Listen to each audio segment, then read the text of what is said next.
परिवार को 5 बहनें हैं, अब खर्चा चलने वाला नहीं है, इसलिए एक बहन को कम से कम एक बहन को सरकारी नौकरी दे दिया जाए जो बहनें हैं। और जो जीएस बंजर ज़मीन है उस पर सरकार तत्काल अपना कब्जा करे और तत्काल बुलडोजर चलवाए। सरकार के अधिकारी पूरी तरह लापरवाह हो चुके हैं और यह ऐसा करने में असमर्थता चाहिए। ऐसे डीएम और या डीएम को मैं कहा जाऊंगा, इनका ट्रांसफ़र करा दूंगा। यहाँ से जब टिकठी उठेगी तो हमारे पत्रकार छोड़ेगी नहीं, इनको मानना होगा। नहीं मानना होगा तो हम अंतिम लड़ाई यहाँ प्राण त्याग देंगे। मैं उठूंगा नहीं, मैं एक जिद्दी आदमी हूँ, हम गांधीवादी सिद्धांत के आधार पे हम लोग 1 इंची कुछ भी पानी मंजर नहीं। दोस्तों प्रणाम, एक बार फिर से कवि संतोष चैनल पर आप सभी देशवासियों का हार्दिक स्वागत बंदन। एक भयावह और हृदय विदारक कहानी जो जनपद जौनपुर की पूरे देश को झकझोर रही है, पूरे देश के वासियों से एक सवाल खड़ा कर रही है। आइए पुनः से उसी पर एक छोटी सी जिक्र करते हैं। मामला है थाना गौराबाद शाहपुर के अंतर्गत कबरुद्दीनपुर गांव का, जो दीपावली के एक दिन पहले ताइक्वांडो के बहुचर्चित खिलाड़ी यानी स्टेट लेवल के खिलाड़ी 16 वर्षीय अनुराग यादव की गला रेतकर हत्या कर दी जाती है पड़ोसियों के द्वारा, यानी लालता प्रसाद के बेटे रमेश के द्वारा। रमेश 5 लोग हत्यारोपी साबित किए जाते हैं, जिसमें रमेश मुख्य आरोपी होते हैं और उनके सहयोगी होते हैं, साथ में उनके पिताजी, यानी सब मिला के 6 की संख्या बताई जाती है। आज तक वो पीड़ित परिवार न्याय की मांग कर रहा है, लेकिन दुर्भाग्य इस व्यवस्था का कि अभी तक उस परिवार को सही ढंग से बढ़िया न्याय नहीं मिल पाया है। उस बच्चे के जीवात्मा की शांति के लिए न्याय को लेकर के जनपद के तमाम लोग तरह तरह की चर्चाएं भी कर रहे हैं। और अब मामला यहां तक पहुंचा है कि धरना स्थल कलेक्ट्रेट जौनपुर में धरना का कार्यक्रम भी शुरू हो चुका है। अन्ना हजारे की टीम से जज सिंह अन्ना का अनिश्चितकालीन आमरण अनशन 11/11/2024 से चालू हुआ है। 16 वर्षीय खिलाड़ी की सिर कलम हत्याकांड में अनुराग के परिवार को न्याय नहीं मिल रहा है। 10 सूत्री मांग, आर्थिक सहायता, सुरक्षा, बुलडोजर, गांव में अवैध सशस्त्र छापेमारी, मतलब जो भी है, ये जय सिंह अन्ना जो अन्ना हजारे की टीम के एक सदस्य हैं, इन्होंने आंदोलन शुरू कर दिया है। आइए हम सीधे उनकी 10 सूत्री मांगों की चर्चा करते हैं कि उन्होंने 10 सूत्री मांग क्या रखी है और क्यों आमरण अनशन पर बैठे हैं। आज तीसरा दिन है धरने का, अभी तक आपने दाना पानी यानी भोजन और पानी तक नहीं पिया है। उस परिवार को न्याय देने के लिए अगर आप इतनी बड़ी सशर्त जिम्मेदारी के साथ कलेक्ट्रेट में धरना दे रहे हैं, तो आपके साथ अगर कोई अनहोनी होती है तो इसका जिम्मेदार कौन होगा? आइए इस पर पूरी चर्चा करते हैं और मिलते हैं जय सिंह अन्ना जी से। चलते हैं, बात करते हैं उनसे, उनके 10 सूत्री मांगों को भी आपके सामने रखते हैं। चलो दोस्तों, ये 10 सूत्री मांगों की एक सूची है और इस सूची को जय सिंह अन्ना जी ने मुख्यमंत्री पोर्टल से लेकर के प्रधानमंत्री कार्यालय तक भेजने का काम किया है। डीएम को, एसपी को, सबको प्रेषित कर दिया है और लगातार तीसरे दिन आज आमरण अनशन पर बैठे हैं। अभी तक दाना पानी आपने लिया नहीं है। स्थिति क्या है, कैसी, मैं सीधे लाइव प्रसारण से आपको जोड़ूंगा। समझिए, सीधे ये वीडियो आज तीसरे दिन में बना करके आप तक प्रेषित कर रहा हूँ।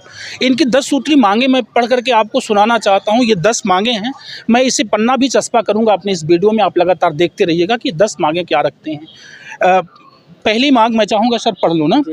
ये पहली मांग है कि हत्यारे को फांसी और 10 लोगों की हत्या की योजना बनाने वाले हत्यारा के परिवारजनों को आजीवन कारावास, दरोगा की नौकरी बर्खास्त की जाए सहित भारतीय संविधान का जो अंतिम कठोर दंड है देने की मांग की गई। यानी पहले शर्त में आपने ये बात कही है, उसके परिवार में जो दरोगा राजेश है उसको बर्खास्त किया जाए और बाकी जो उसमें सम्मिलित सदस्य हैं सबको आजीवन कारावास दिया जाए और जो मुख्य आरोपी है उसको कठोर दंड यानी फांसी दी जाए, उसको फांसी दी जाए। दूसरी मांग है अनुराग यादव के पिता और 5 बहनों को आर्थिक सहायता मुख्यमंत्री राहत कोष से, प्रधानमंत्री राहत कोष से और जिलाधिकारी राहत कोष से देने के लिए जनहित में जो जारी है वो मांगी गई है, वो की जानी चाहिए। अगली तीसरी मांग है अनुराग के पिता और अनुराग के 5 बहनों को सबको भय सता रहा है और हत्या की धमकी मिल रही है, सुरक्षा की दृष्टि से सशस्त्र लाइसेंस देने की कृपा की जाए। चौथा मांग है मृतक अनुराग के अविवाहित दोनों बहनों को सरकारी नौकरी देने की मांग, जिससे कि अनुराग के पिता, माता व परिवार का खर्चा चल सके, क्योंकि पिता नौकरी छोड़कर परिवार की सुरक्षा के लिए घर बैठ गया। हत्यारों की यह मंशा थी कि पिता घर बैठ जाएगा तो भूखों परिवार मर जाएगा। इसलिए सरकार को ये भी ध्यान में देना है कि परिवार भूखों ना मरे, बहनों की शादियां ना रुकने पाए, उनकी पढ़ाई ना रुकने पाए। ये चौथी मांग है। पांचवी मांग की तरफ चलते हैं। हत्यारे द्वारा जीएस बंजर जमीन नवीन प्रति में अवैध कब्जा करके राजस्व विभाग और थाने को 35 वर्षों से घूस पताई देकर गाँव वालों को 10 लोगों की हत्या करने का हत्यारे की धमकी देकर बार बार रिवाल्वर निकाल कर डरवाना, धमकाना व जबरदस्ती सरकारी ज़मीन पर कब्जा बनाए रखना। यानी जो मकान है, जो अवैध तरीके से कब्जा किया गया है, उसे बेदखल किया जाए, यानी उसे ढाया जाए। सिर्फ ये जय सिंह अन्ना जी की मांग नहीं है, ये तो पूरा जनपद चिल्ला करके मांगता है कि उसके अवैध कब्जे मकान को गिरा दिया जाए। ये पांचवी मांग में आपने लिखा है। छठवीं मांग है ताइक्वांडो खिलाड़ी अनुराग यादव के नाम से विवादित जमीन पर जहां सरकलम कर हत्या की गई थी, अनुराग की मूर्ति स्थापित की जाए और अनुराग यादव के नाम का एक खेलकूद मैदान भी गांव में बनाया जाए, वहां भी एक मूर्ति स्थापित की जाए। यानी 3 बीघे में, ग्राम समाज की 3 बीघे में अवैध कब्जा जो लालता प्रसाद का है, उस अवैध कब्जे को खाली किया जाए और पूरा कवर करके बाउंड्री वाल किया जाए और उसमें ताइक्वांडो खिलाड़ी अनुराग की सर कलम मूर्ति लगाई जाए और उसे बच्चों को खेलने के लिए जनपद में एक अच्छा स्टेडियम का रूप दिया जाए। ये मांग करी है आपने। 7वीं मांग आपकी है जौनपुर जनपद में जितने भी गांव हैं, सभी गांव में सरकार की जितनी भी जीएस बंजर भूमि, नाला, तालाब भीटा है, सरकार एक विशेष अभियान चलाकर अपनी ज़मीन को चिन्हित करके खामियां गाड़कर तार से घिरवा दिया जाए, जिससे कि जनता सरकार की ज़मीन पर लड़े नहीं, भिड़े नहीं, हत्या नहीं करे और जनता राजस्व विभाग और थाने को पैसा नहीं दे और जनता सुकून से रह सके। इस कार्य के लिए तत्काल योजना बनाकर 1 महीने के अंदर हर गांव में इस कार्य को प्रारंभ कर दिया जाए। यानी सिर्फ कबीरदीनपुर गांव की मांग नहीं है, जितने भी जनपद के गाँव हैं और उन गाँव में जो भी जीएस ज़मीन है उस पर जिसका भी अवैध कब्जा है, उन सारे अवैध कब्जों को खाली करके उसको सरकार अपने कब्जे में लेकर के पुनः सुरक्षित रखे, संरक्षित रखे, ताकि दोबारा से फिर किसी का सरकलम ना होने पाए। ये मांग करी है जय सिंह अन्ना ने। पूरे जनपद की मांग है, पूरी जनपद की मांग है। हर गांव में जो है सरकार जो है बिल्कुल सरकार अपनी जमीन अगर नपवा लेती है 70% मुकदमा खत्म हो जाएगा।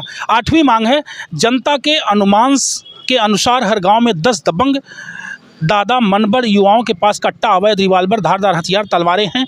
जिस स्तर पर सभी गांव में इंटेलिजेंस अधिकारियों के विशेष निर्देशन में सामूहिक अभियान चलाकर हर गांव से हर घर में छापा मारकर इन अवैध शस्त्र और हथियार, धारदार हथियार को सरकार अपने कब्जे में ले और युवाओं का मार्गदर्शन करे, जिससे कि चोरी, डकैती, हत्या रुक सके, जिससे भारत के प्रगति और भविष्य उज्जवल हो सके।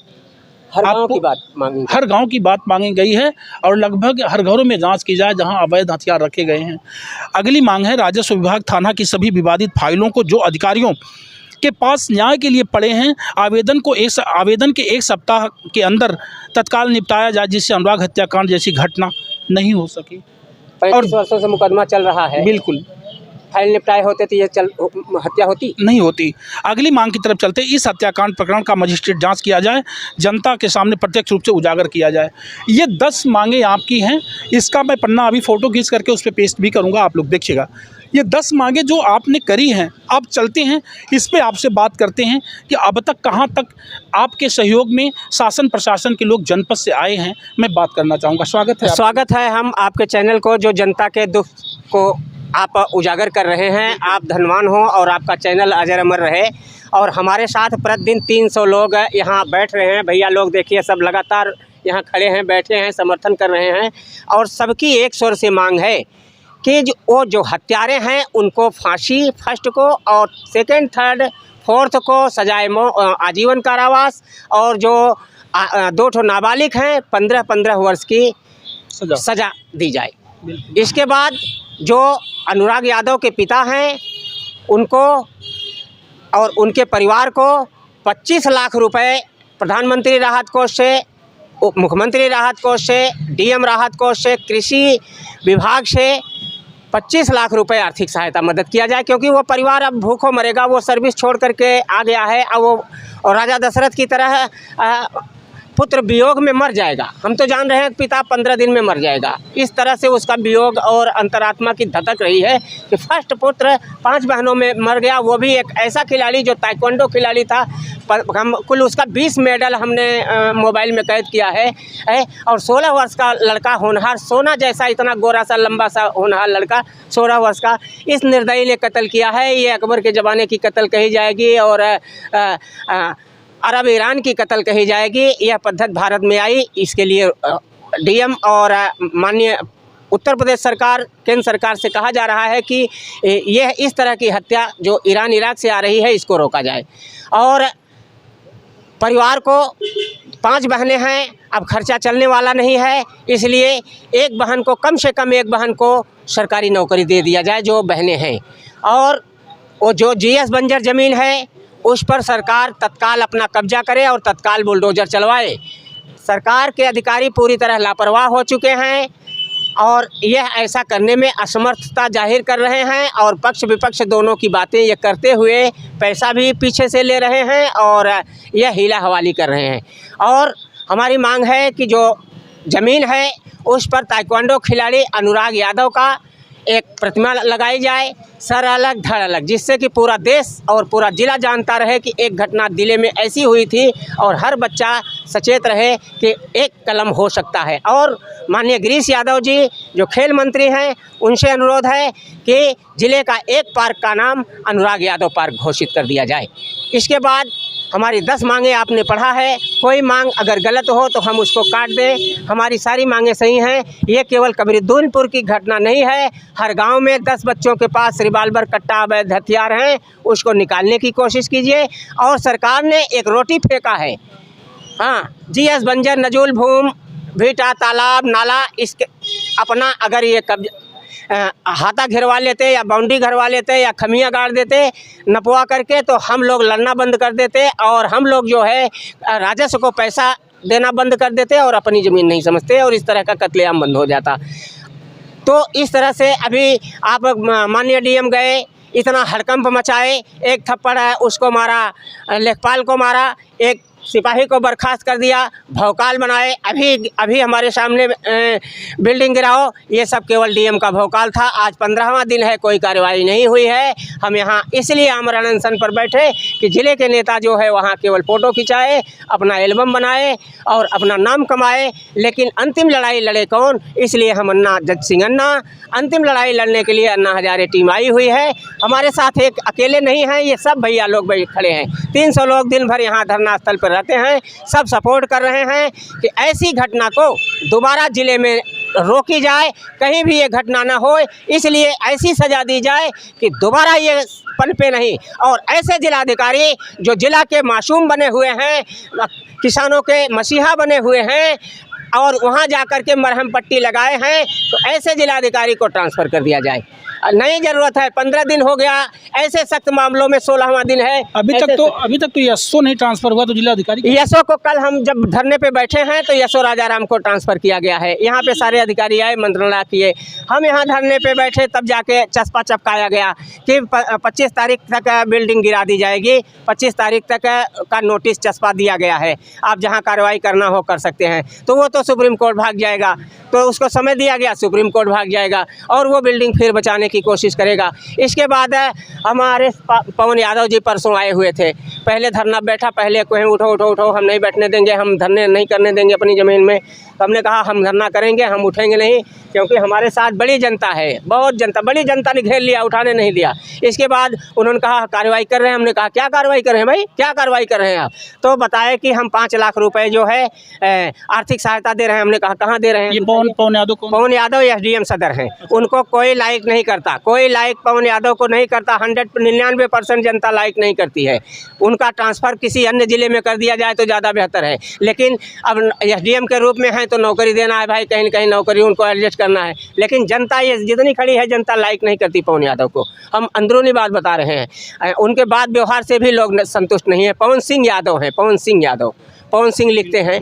तो इस तरह से जो कमरुद्दीनपुर की घटना है, आज पिता रोता भी लगता आया था, अनुराग का पिता आज आए हुए थे और हथवा गुड़वा जोड़ रहे थे कि एक बेटे की मौत हो गई, दूसरे बेटे की मौत ना हो, आप धरना तोड़ दें, अनशन तोड़ दें। ऐसा दर्दनाक पिता हमने नहीं देखा। देखो हमारा अनशन हमारे प्राण को बचाने के लिए वो आ गया। मैंने कहा कि आप घबराइए नहीं, ये 300 जनता जो है प्रतिदिन यहाँ खड़ी होती है, प्रतिदिन यहाँ बैठती है और प्रतिदिन जो है जनता मांग कर रही है कि उन हत्यारों को सजाए मौत दिया जाए, फांसी सरेआम दिया जाए, जिससे जनता देखे दोबारा ये केस ना हो। इसलिए मैं इस घटना में बस एक ही मांग करता हूं माननीय प्रधानमंत्री महोदय से।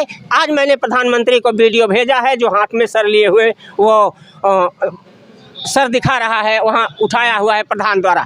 तो हमने कहा माननीय प्रधानमंत्री जी, आप इस वीडियो को खुद देख करके फैसला करें क्या होना चाहिए। योगी आदित्यनाथ जी देख रहे हैं, सब चुनाव में व्यस्त हैं, अखिलेश जी देख रहे हैं, सब चुनाव में व्यस्त हैं। अरे भाई, सरकारी काम थोड़ी बंद कर दोगे, रोजमर्रा काम थोड़ी बंद कर दोगे कि आप चुनाव में व्यस्त हो तो रोजमर्रा चुनाव। तो ऐसे अधिकारी जो लापरवाह हैं, इनका ट्रांसफ़र कर दिया जाए। योगी सरकार जी कागजों में लिख दिया है कि 3 दिन में सारी फाइलें निपटाई जाएं, और नहीं निपटाई जाती तो हमारे पास ले आइए। तो योगी के पास कहाँ समय है कि हम फाइल ले जाएं, वो हमसे मिलेंगे। और न इन अपने अधिकारियों को नहीं देखते हैं कि हमारे अधिकारी कौन सी पढ़ाई पढ़ के हमारे बेंचों पे बैठे हैं, 3 दिन में कोई फाइल नहीं निपटाता। 40 वर्ष मुकदमा हो गया, ये फाइल नहीं निपटी तो 3 दिन में कौन निपटाने। इस तरह से उच्च शासन इस तरह से घोषणाएं करता है, और किसी की भी जनता, हर जितनी जनता है, तहसील सदर और जिलाधिकारी कार्यालय में दौड़ते धूपते परेशान है।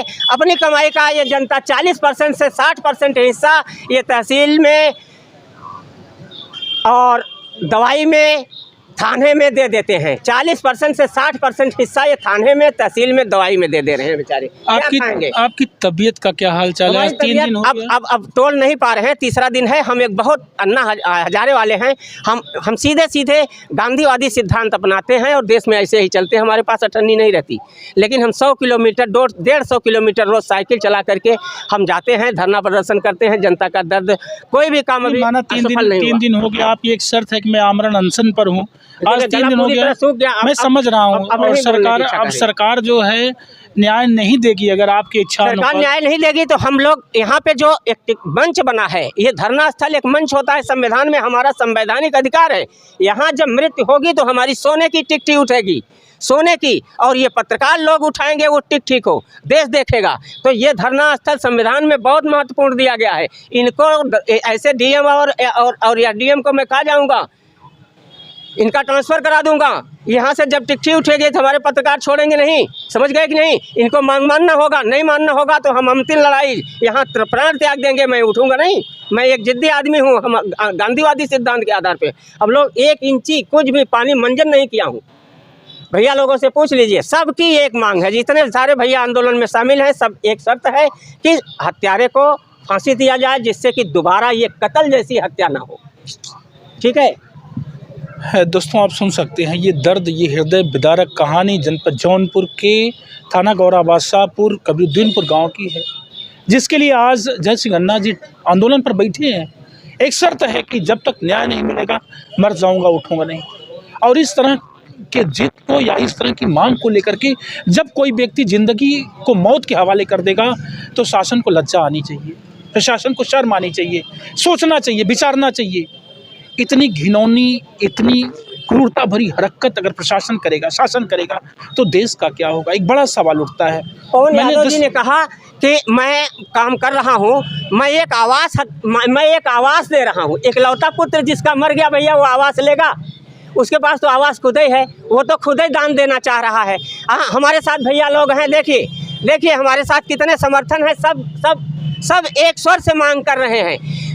शासन लापरवाह है, शासन कोई काम नहीं कर रहा है। शासन वहाँ गया, केवल ढोल कपोल और आंसू बहा के आया। ऐसा नहीं आंसू नहीं बहा, एसडीएम के भी आंसू बहे, तहसीलदार के आंसू बहे, डीएम के आंसू बहे, जितने अधिकारी थे सबके आंसू बहे। लेकिन वो घड़ियाली आंसू था, वास्तविक आंसू आज बह रहा है। आज जो पिता बहाया, जो मैं बहा रहा हूँ, वो वास्तविक पत्रकार जो बहा रहे हैं। 400-500 मीडिया चली, एक मीडिया की बात नहीं, विदेश तक खबर पहुंच गई, हर देश में खबर चल रही है। और यहाँ जौनपुर में सुस्ती मार के लोग बैठे हैं, मलाई खा रहे हैं। पीछे से जलवा से कुछ रुपया कहीं से भेज देता तो छोड़कर रख लेता, समझ गए ना। ऐसे प्रशासन को यार तत्काल बर्खास्त करके योगी सरकार बिना मतलब का वहाँ घोषणाएं कर रही हैं। लोक सेवक मुर्दाबाद। ये मामला समझ सकते हैं। पुनः बताना चाहता हूँ, जनपद जौनपुर से जय सिंह अन्ना साहब हैं। मैं ये रिपोर्ट सीधे आज आप तक प्रसारित कर रहा हूँ। डेली मैं ये खबर आप तक भेजता रहूँगा कि क्या प्रगति रही है, क्या हुआ है।